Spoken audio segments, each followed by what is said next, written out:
হয় ঋতুমণি চাওক বতৰ যথেষ্ট প্ৰতিকূল ৰাতিপুৱাৰ পৰাই কিনকিনীয়া বৰষুণ এই মুহূৰ্তত পলিং বিষয়া প্ৰিজাইডিং বিষয়াসকলে তেওঁলোকৰ সা সামগ্ৰীসমূহ গ্ৰহণ কৰি বঙাইগাঁও মহাবিদ্যালয়ৰ পৰা তেওঁলোকে গন্তব্য স্থানলৈ ৰাওনা হৈছে আৰু মই এই ধৰণে দেখুৱাইছোঁ তেওঁলোকে যিহেতু বতৰ প্ৰতিকূল কিনকিনীয়া বৰষুণ তাৰ মাজতে বঙাইগাঁও মহাবিদ্যালয়ৰ এই চৌহদত এনেধৰণে তেওঁলোকৰ সামগ্ৰীসমূহ পৰীক্ষা কৰা দেখিবলৈ পোৱা গৈছে। এই মুহূৰ্তত বৰষুণৰ বাবে কিছু হয়তো তেওঁলোকৰ অসুবিধা হৈছে।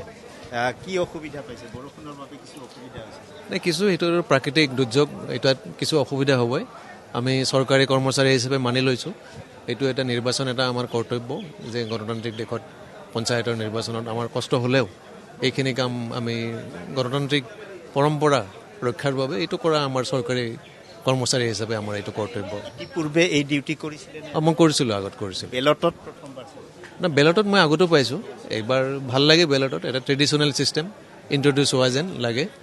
আৰু বেলট পেপাৰৰ ইয়াৰ যিটো বেলট পেপাৰৰ যিটো ঐতিহ্য এইটো বহু পুৰণি, গতিকে সেই ঐতিহ্য ঘূৰি অহাৰ কাৰণে ভাল লাগিছে। বেলটৰ বাবে কিছু সতৰ্ক নিশ্চয় হ'ব লাগিব? হ'ব লাগিব, সকলোৱে হ'ব লাগিব, আমিও হ'ব লাগিব যে বেলট পেপাৰত ষ্টাম্প মাৰোঁতে এইটো এটা নতুন অভিজ্ঞতা আৰু সতৰ্ক হ'লে কোনো কামেই টান হৈ নাথাকে।